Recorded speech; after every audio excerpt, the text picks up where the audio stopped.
এই মেয়ে সহজেই নিজের মুখ চিড়ে ফেলতে পারে এবং ইচ্ছেমতো নতুন পরিচয় নিতে পারে।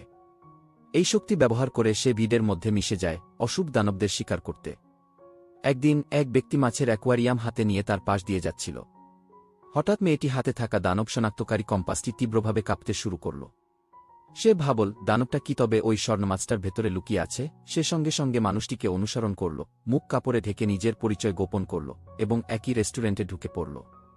কিন্তু লোকটি অর্ডার দিতে যাচ্ছিল ঠিক তখনই মাছটি হঠাৎ ট্যাঙ্ক থেকে লিক হয়ে বেরিয়ে এলো, আর মুহূর্তের মধ্যেই ভয়ঙ্কর এক দানবে রূপ নিল এবং মানুষটিকে পুরোপুরি গিলে ফেল। তারপর সেই দানবটি রেস্টুরেন্টের মালিকের দিকে ঘুরে দাঁড়াল, বিশাল মুখ খুলে আরেকজনকে খাওয়ার প্রস্তুতি নিল।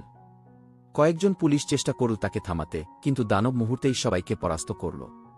সংকটময় মুহূর্তে নারীটি একখানা কাঠের টেবিল তুলে নিয়ে জোরে আঘাত করল দানবের উপর, তারপর আরেকটা টেবিল দিয়ে তাকে চেপে ধরল।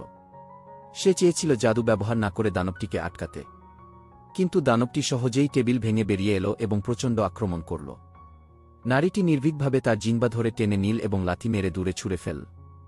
বুঝতে পেরে যে সে নারীর সঙ্গে পেরে উঠবে না, দানবটি পালানোর চেষ্টা করল। নারী দ্রুত একটি মন্ত্র পাঠ করে উপস্থিত সবার স্মৃতি মুছে দিল এবং একাই দানবের পিছু নিল। কম্পাসের দিকনির্দেশ অনুসরণ করে সে পৌঁছাল একটি ঘরে, যেখানে রেস্টুরেন্টের মহিলা মালিক বসেছিল। কিন্তু নারীটি বুঝে ফেলেছিল এটা আসলে দানবের ছদ্মবেশ। দানবটি ভেবেছিল কেউ তার আসল রূপ বুঝতে পারবে না, কিন্তু নারী ইতিমধ্যেই সব দেখে ফেলেছিল।